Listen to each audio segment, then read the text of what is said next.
Le corps sentait la pourriture bien avant la mort. Dans les appartements du grand inquisiteur Domenico di Alborno, sombres, exigus, tapissés de tissus grossiers et tirés par des rideaux noirs, des mouches noires commencèrent à se rassembler dès le 3e jour du mois de juillet. Ni le soufre, ni l'encens ne pouvaient les chasser. Elles rampaient sur les lèvres du mourant, se réfugiaient dans sa bouche, se posaient sur ses larmes et sur les icônes sacrées qui se trouvaient sur le linteau. Selon Lorenzo, le serviteur, il en avait mangé une avec l'hostie ou l'avait avalée sans ouvrir les yeux. La mort commença par des ulcères sous l'omoplate. Dans son rapport, le médecin Benedetto Pini nota « Des taches cuivrées, chaudes et nauséabondes sont apparues sur la peau. La peau ne reprend pas sa forme initiale lorsqu'on appuie dessus. 3 jours plus tard, une fusion purulente des tissus a commencé dans le creux de l'aisselle, suivie d'une chute brutale de la pression artérielle, puis d'une hémorragie interne provoquant des vomissements de caillots dans lesquels, selon Fra Guido, on pouvait distinguer des sons inarticulés de prière. Sa voix trouble continuait à répéter en chantant des phrases du 6e psaume, bien que sa langue fût enflée et sa gorge encombrée de pus. Alors que son corps se décomposait, il continuait à donner des ordres. 3 novices furent noyés dans un puits dans la cour arrière du monastère Sainte-Agathe parce que l'un d'eux lui était apparu en rêve avec un visage en forme de cercle blanc. L'inquisiteur exigea d'interroger non seulement les frères, mais aussi ses propres confesseurs, les accusant de complot. Il affirma à plusieurs reprises avoir vu ses entrailles s'enrouler autour de son corps comme des serpents. Ils rampent dans mon estomac et s'enroulent autour de mon cœur, et ordonna qu'on lui brûle le ventre, ce qui fut fait à l'aide d'une pommade brûlante à base de vinaigre, d'ail et de copeaux de plomb. Son ventre noircit, sa peau se craqua et de la vapeur commença à s'en échapper. Les serviteurs commencèrent à quitter la pièce. L'un des frères écrivit que l'odeur à l'intérieur n'était pas moins forte que celle d'une fosse après une averse, et l'inquisiteur lui-même ne distinguait plus les visages. Dans la pénombre, il appelait chacun par le nom d'un évêque mort depuis longtemps, confondait ses fils avec les condamnés et jurait qu'ils étaient venus lui arracher les intestins un par un pour les peser sur la balance de l'archange. Au 16e jour de sa maladie, il refusa toute nourriture, à l'exception d'opium moulu et d'une décoction de fumigation. Plus tard, il refusa même l'eau. Il ne buvait qu'une teinture préparée à partir de ses propres cheveux et d'une croix en pierre, selon une ancienne recette du règlement dominicain interdite lors du concile précédent. Un rapport mentionne que le corps a commencé à sécréter un liquide séreux par les plaies de la poitrine. Le médecin qui a tenté de le panser s'est évanoui. Les saignées n'apportaient plus aucun soulagement. Les veines crachaient une mousse noire, mêlée de mucus. Les prières ne cessaient pas. Les serviteurs rapportaient que même la nuit, dans son inconscience, sa voix, à peine audible, continuait à répéter rythmiquement « Purifie, purifie, purifie », comme s'il accomplissait lui-même le rituel. C'était le 29e jour de sa maladie. Déjà, des rumeurs circulaient dans la cour selon lesquelles il était mort et que son corps était retenu pour des raisons politiques. Personne ne voulait que ses ennemis apprennent son décès avant que son successeur ne soit désigné. Pendant ce temps, une lutte s'engageait dans l'enceinte du monastère entre le protégé de son secrétaire, Fadric, et le vieux conseil spirituel. L'archidiacre exigeait que le testament soit ouvert, mais celui-ci était scellé du sceau personnel d'Albornoz lui-même et caché sous un crucifix en bois à la tête de son lit. Selon la légende, Il y conservait également les fragments des os de plusieurs hérétiques brûlés avec lesquels il s'était entretenu en privé. L'un des moines, admis à le voir dans ses derniers jours, déclara plus tard dans ses aveux « Il ne parlait pas avec nous, mais avec ceux qu'il avait lui-même brûlés. » La nuit, on entendait des coups dans la chambre. Il frappait avec ses ongles sur le rebord en bois de la fenêtre, pensant que c'était une plume, et écrivait des lettres avec sa salive, son sang et son pus. Il pensait rédiger de nouvelles bulles, de nouvelles condamnations, de nouvelles accusations. Les médecins ne s'approchaient plus. Ils avaient été remplacés par 3 jeunes novices que l'on enduisait chaque soir de vinaigre et de sel et dont on brûlait les vêtements après leur départ. Ils emportèrent sur les draps purulents, les peaux et les touffes de cheveux arrachés. Dans l'une des lettres trouvées dans le four du monastère, on pouvait lire « Je purifie ce monde de moi-même. Que Dieu me pardonne pour la chair dans laquelle j'ai vécu. » Au 41e jour, le corps fut déclaré mort. Mais le cœur continua à battre faiblement pendant encore 2 heures. Lors de l'autopsie, pratiquée par 2 chirurgiens et un moine, pas moins de 200 mouches s'échappèrent de l'abdomen. Comme si quelqu'un les avait retenues à l'intérieur. Écrivit l'un des témoins.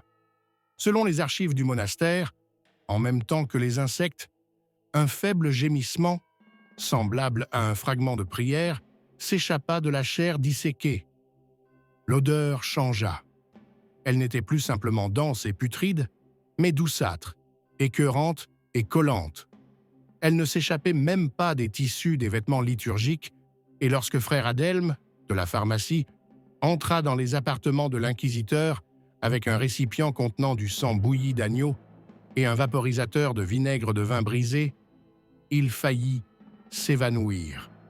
À ce moment-là, la peau de la poitrine d'Alvaro se détachait déjà de la chair, et les lancettes ne pénétraient pas. Elles s'enfonçaient dans un pus grisâtre et jaunâtre.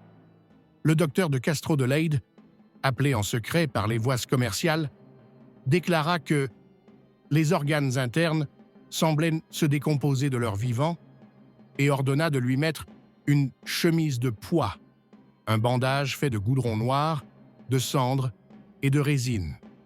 Mais le lendemain matin, ses dents tombèrent. Les serviteurs chargés de surveiller le bateau pendant la nuit étaient remplacés sans préavis. L'un des frères gardiens, Joachim, a été retrouvé mort sur les marches des archives, la langue arrachée. Un autre avait disparu. Sa lampe fut retrouvée près du puits du monastère. Le rapport du capitaine de la garde du monastère indique que, dans le silence de la nuit, on entendait un grondement, semblable à une voix, mais pas humaine. La garde a interdit à quiconque de s'approcher à moins de 3 pas des appartements sans être accompagné d'un confesseur.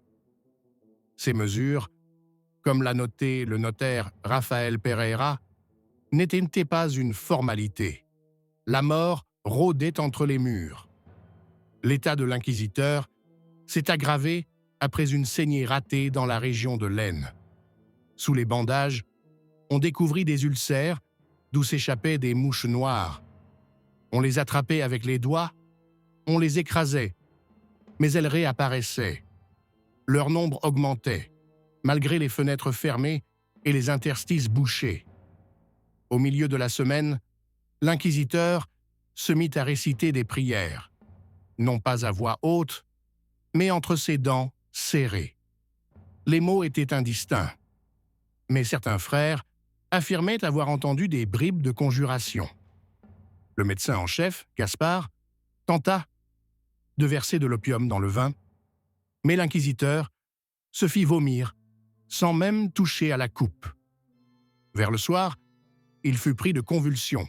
Il se levait de son lit et criait que des enfants pêcheurs étaient suspendus au plafond et qu'un corps, avec son propre visage, se tortillait sous son lit.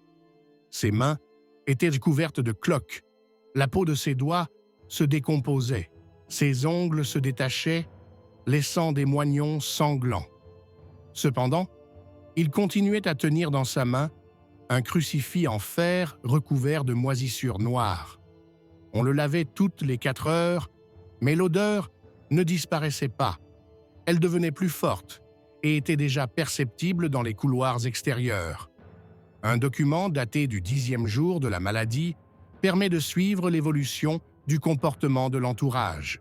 Des ordres secrets concernant la préparation d'une pièce pour le transfert du pouvoir à l'évêque de Castro del Valle, des instructions pour détruire certains documents, et l'ordre d'isoler le copiste Juan, qui avait été témoin de la demande de l'inquisiteur de brûler tout le corps, sauf la tête. Ces notes sont conservées dans des copies jointes au dossier sur la succession illégitime au pouvoir, ouvert 8 ans plus tard. Le 12e jour, des aiguilles furent apportées de Tolède afin d'essayer la méthode consistant à introduire dans les cuisses de la graisse de chèvre purifiée mélangée à de l'eau de cendre. Les aiguilles pénétrèrent sans résistance, mais le liquide s'écoula, comme si le corps refusait de l'accepter. À partir de ce jour, on entendit dans son ventre des gargouillements semblables à des bouillonnements d'eau. Le chirurgien Gérard, présent lors du pansement, rapporta qu'en appuyant légèrement sur le côté droit, un son rauque s'échappa de la bouche, dans lequel on distinguait clairement 3 mots: croix, sang et bouche. Aucune des personnes présentes ne douta que ces mots aient été prononcés par l'inquisiteur lui-même, bien que sa bouche fût pleine de mucus et que sa langue fût enflée au point d'être méconnaissable. La rumeur se répandit au-delà du monastère. L'un des assistants du pharmacien courut dans le village voisin et raconta que le Saint-Père était déjà mort, mais que son corps ne le laissait pas reconnaître. Plusieurs moines demandèrent à être transférés dans d'autres paroisses. L'un d'eux, frère Salomon, disparut après la messe du soir. Ses affaires restèrent sur place, la porte n'était pas fermée à clé. À l'intérieur de la pièce, il y avait une tache sur le mur qui ressemblait à une paume ouverte. Le 13e jour, vers le soir, le corps se mit à chanter. Cela a été attesté dans le rapport du garde Aléjo. J'ai entendu un chant qui ressemblait à des psaumes, mais le timbre était différent, guttural et comme divisé en 2. Un clerc interrogé, sous serment, a confirmé que le chant venait du ventre. Lorsque l'on a tenté de couper le bandage, le ventre s'est gonflé et a bougé. Les serviteurs se sont enfuis, paniqués. Le chant a continué pendant encore 40 minutes, avant de s'éteindre sur une seule note. L'inquisiteur n'était pas mort. Il respirait par une entaille sanglante à la gorge et ses yeux ne clignaient pas. Le 15e jour, tout le monastère savait déjà qu'il se passait quelque chose et beaucoup croyaient que cette maladie était une punition pour des péchés commis il y a de nombreuses années. Pendant la nuit, les paysans ont laissé un bébé dans un panier à la porte nord avec une note que celui qui a brûlé prenne celui-ci. Le 16e jour, le ventre d'Alvaro était tellement gonflé que la sœur aînée de l'infirmerie, Agatha, de Pampelune, refusait de s'approcher du lit sans se boucher le nez. Sous les bandages, ça clochait. En changeant les bandages, les serviteurs sentèrent quelque chose bouger sous la peau, quelque chose qui rampait lentement, changeant de forme et de pression. L'un d'eux, un certain Matteo, affirmait avoir vu, à l'intérieur d'une plaie transparente, un visage ressemblant à celui d'un bébé. Après quoi, il s'était taillé les veines dans le couloir, entre le réfectoire et les chambres des moines. L'inquisiteur respirait par intermittence. Parfois, il semblait mort. Mais ensuite, sa poitrine tremblait et un liquide trouble s'écoulait de sa bouche. Ses prières, prononcées dans la chaleur, se mêlaient à des râles. Il ne mangeait plus, se contentant de porter à ses lèvres des chiffons imbibés de vinaigre. Par moments, son corps s'échauffait tellement que les tissus de laine carbonisaient sur son ventre. Mais sa peau ne se fissurait pas. L'odeur s'intensifiait. Elle imprégnait désormais même la pierre. Les portes intérieures de la chapelle durent être barricadées avec des planches. Dans son rapport, l'évêque Castro écrivit « L'odeur de pourriture ne provenait pas du cadavre, mais de la chair vivante, comme si la mort elle-même s'était installée en lui. » Les serviteurs refusaient d'entrer dans les appartements. La garde limitait l'accès, une personne à la fois, pas plus de 10 minutes. L'entrée était soumise à une autorisation écrite. De plus en plus souvent, on pouvait croiser dans le couloir des gardes armés et munis de torches. À plusieurs reprises, on entendit des cris brefs et étouffés. L'un des apothicaires, frère Ignacio, avoua sous la menace d'excommunication qu'il avait vu quelque chose sortir de sous la chemise de l'inquisiteur alors que celui-ci gisait inconscient. La créature était décrite comme transparente, avec une mâchoire et de minces appendices, mais elle disparut dans une fissure entre les pierres. Les archives de cette journée comprennent les témoignages de 3 personnes affirmant que son ventre bougeait comme s'il n'y avait pas d'intestin, mais une bouche. L'un des serviteurs brûla ses gants après avoir touché le corps, affirmant que la peau semblait brûlante. Malgré cela, Alvaro essayait de parler. Ses mots étaient inintelligibles, avec un craquement guttural, mais on reconnaissait des phrases tirées des psaumes. L'un des frères, le vieil Ruiz, affirmait avoir entendu pendant la nuit l'inquisiteur prononcer des phrases complètes dans une langue qu'aucun être vivant ne peut connaître. Lorsque son état devint critique, l'évêque Castro del Valle ordonna de commencer le rituel d'absolution.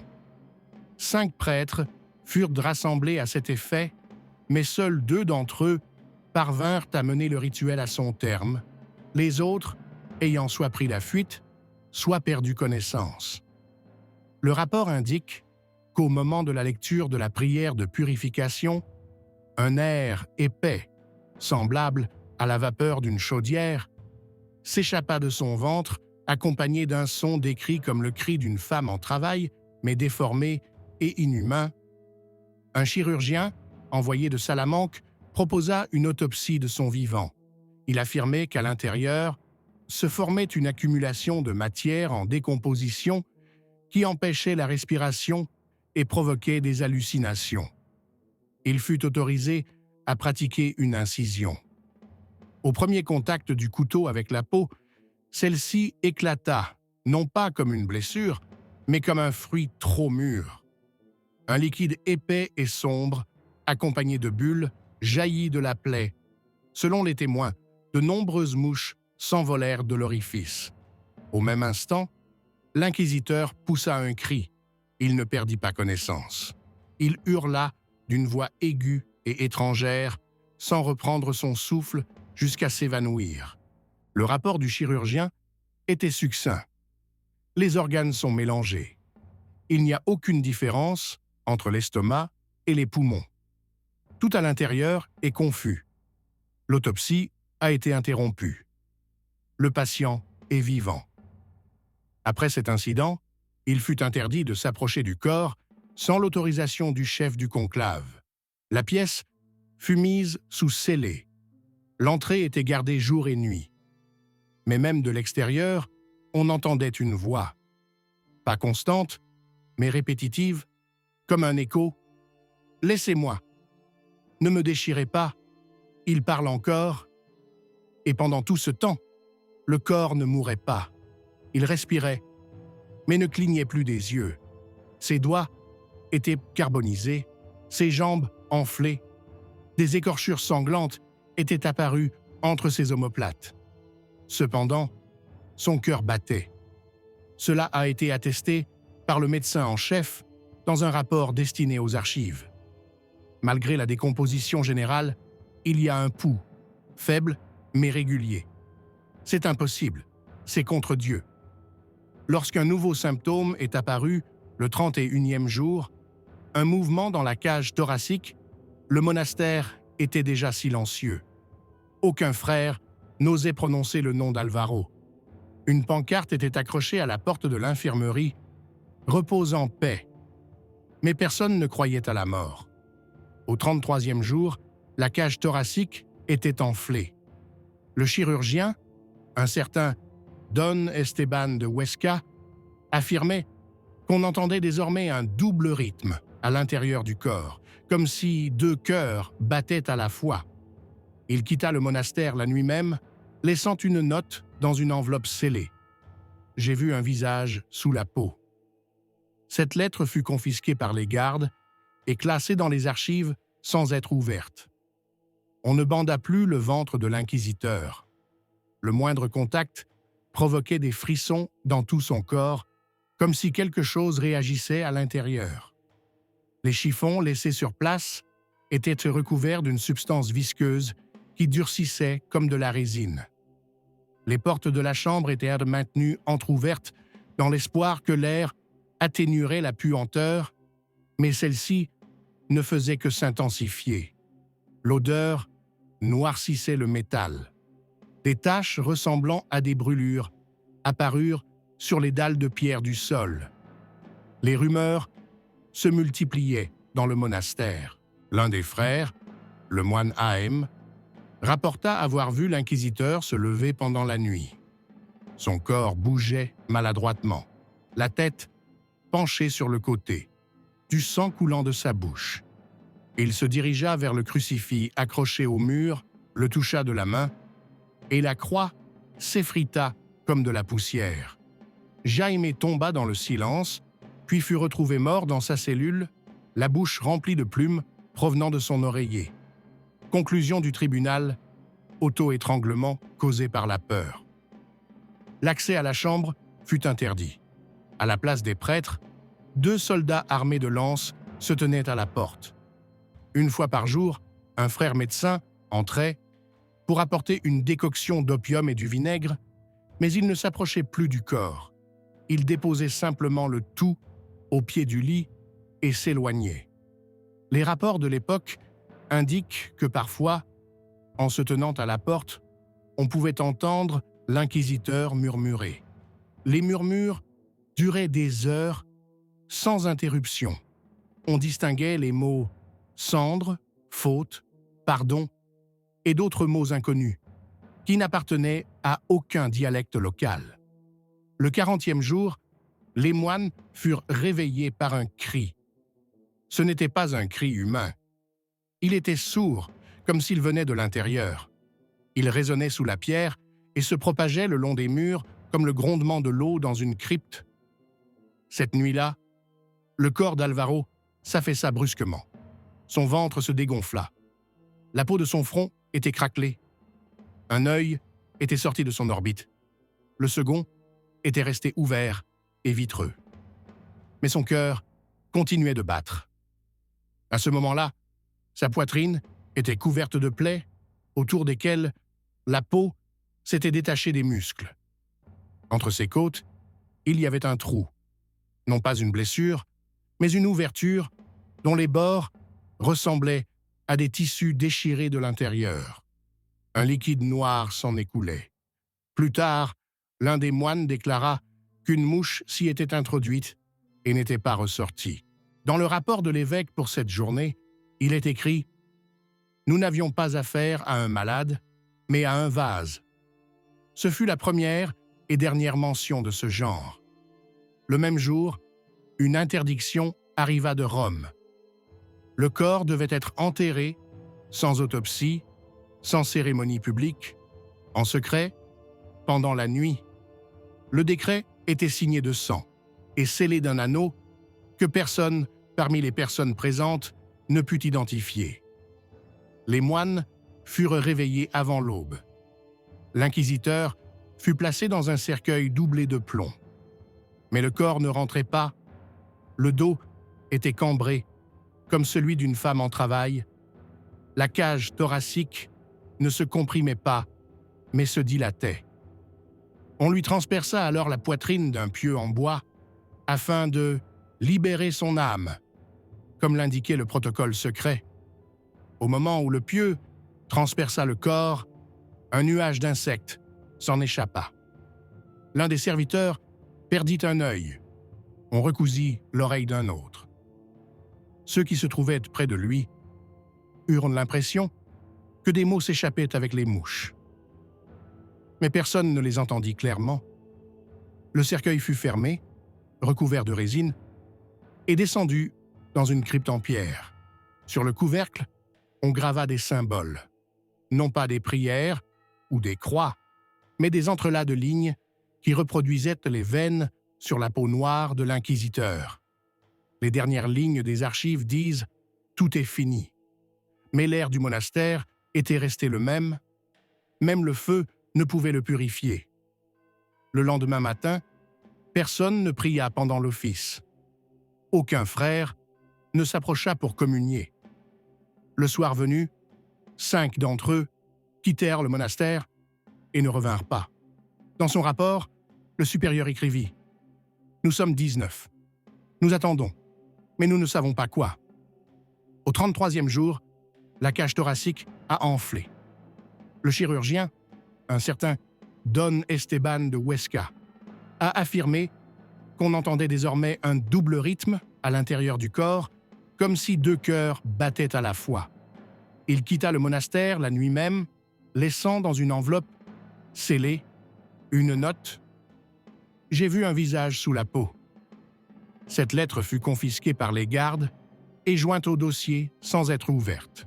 On ne banda plus le ventre de l'inquisiteur. Le moindre contact provoquait des frissons dans tout son corps, comme si quelque chose réagissait à l'intérieur. Les chiffons laissés sur lui étaient recouverts d'une substance visqueuse qui séchait comme de la résine.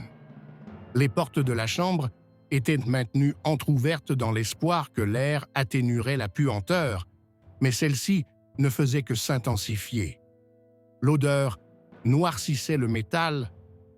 Des taches ressemblant à des brûlures apparurent sur les dalles de pierre du sol.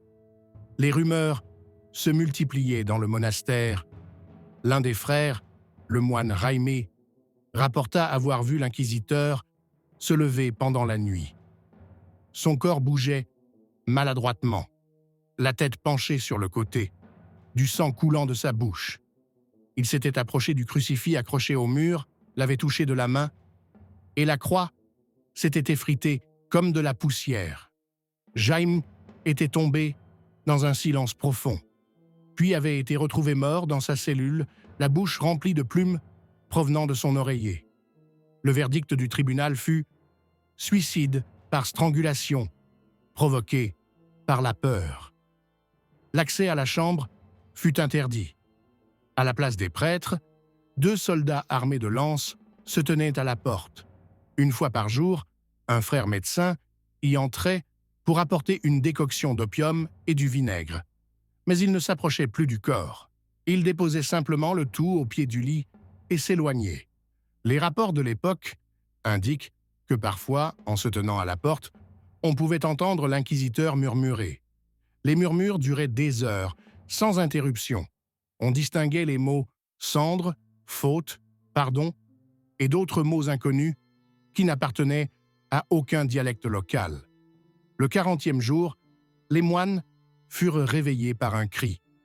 Ce n'était pas un cri humain. Il était sourd, comme s'il venait de l'intérieur. Il résonnait sous la pierre, se propageait le long des murs, comme le grondement de l'eau dans une crypte. Cette nuit-là, le corps d'Alvaro s'affaissa brusquement. Son ventre se dégonfla. La peau de son front était craquelée. Un œil était sorti de son orbite, l'autre était resté ouvert et vitreux. Mais son cœur continuait de battre. À ce moment-là, sa poitrine était couverte de plaies autour desquelles la peau s'était détachée des muscles. Entre ses côtes, il y avait un trou, non pas une blessure, mais une ouverture dont les bords ressemblaient à des tissus déchirés de l'intérieur. Un liquide noir s'écoulait de cette ouverture. Plus tard, l'un des moines déclara qu'une mouche s'y était introduite et n'était pas ressortie. Dans le rapport de l'évêque, pour cette journée, il est écrit « Nous n'avions pas affaire à un malade, mais à un vase ». Ce fut la première et dernière mention de ce genre. Le même jour, une interdiction arriva de Rome. Le corps devait être enterré, sans autopsie, sans cérémonie publique, en secret, pendant la nuit. Le décret était signé avec du sang et scellé par un anneau que personne, parmi les personnes présentes, ne put identifier. Les moines furent réveillés avant l'aube. L'inquisiteur fut placé dans un cercueil tapissé de plomb à l'intérieur. Mais le corps ne rentrait pas. Le dos était courbé comme celui d'une femme en travail. La cage thoracique ne se comprimait pas, mais se dilatait. On perça alors la poitrine avec un pieu en bois pour libérer l'âme, comme l'indiquait le protocole secret. Au moment où le coup fut porté, un nuage d'insectes s'échappa de la blessure. L'un des serviteurs perdit un œil. On recousit l'oreille d'un autre. Ceux qui se trouvaient plus près eurent l'impression que des mots s'échappaient avec les mouches. Mais personne ne les entendit clairement. Le cercueil fut fermé, recouvert de résine et descendu dans une crypte en pierre. Sur le couvercle, on grava des symboles, non pas des prières ou des croix, mais des entrelacs de lignes qui reproduisaient les veines sur la peau noire de l'inquisiteur. Les dernières lignes des archives disent « Tout est fini ». Mais l'air dans le monastère est resté le même. Même le feu ne le purifie pas. Le matin, personne ne pria pendant l'office. Aucun frère ne s'approcha pour communier. Le soir, 5 d'entre eux quittèrent le monastère et ne revinrent pas. Dans son rapport, l'abbé écrivit « Nous sommes 19. Nous attendons, mais nous ne savons pas quoi. » Dans la nuit, où le corps de l'inquisiteur gisait encore dans la chapelle du monastère, le frère gardien chargé de surveiller les bougies disparut. Le lendemain matin, on le retrouva à l'extérieur du monastère, pieds nus, les pieds blessés et sans voix. Il avait écrit au charbon sur le mur « Il n'est pas parti, il écoute notre silence ». Le même jour, plusieurs conseillers municipaux exigèrent de l'archevêque une réunion d'urgence, invoquant le danger d'une pourriture du pouvoir. Il fut décidé que le corps ne devait être enterré ni sous l'autel, ni dans un terrain appartenant à l'église. Le soir même, sous la surveillance de 6 gardes, on sortit de la pièce le cercueil recouvert de cire et de résine, entouré de cordes et fixé avec des clous.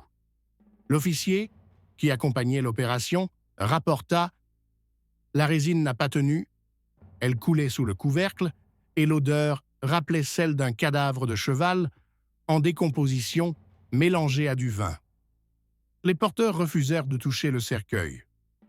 On l'attacha avec des chaînes et on le traîna sur le sol. L'un des témoins, un scribe nommé Lodovico, laissa cette note. On aurait dit qu'on traînait un sac contenant un porc mort sur des pierres, mais il y avait quelque chose dans le sac qui respirait encore. Cette nuit-là, toutes les bougies du monastère s'éteignirent simultanément. L'inquisiteur fut emmené hors de la ville pour être enterré à un carrefour, là où l'on brûlait autrefois les hérétiques. Il n'y eut ni service funèbre, ni chant. Seuls 2 soldats jetèrent de la terre sur le cercueil en bois. L'un d'eux, 3 jours plus tard, s'ouvrit le ventre et mourut d'une infection. L'autre disparut. Le peuple se mit à dire que celui qui avait enterré le bourreau l'entendrait jusqu'à sa mort. Au cours de la semaine suivante, des changements ont commencé. Plusieurs proches de l'inquisiteur, scribes, Assistants, informateurs, ont été arrêtés les uns après les autres. Ils ont été accusés de falsification de dossiers, d'utilisation de méthodes interdites, de dissimulation de corps. Certains d'entre eux ont été soumis à une purification. Un nouvel interrogatoire accompagné de tortures.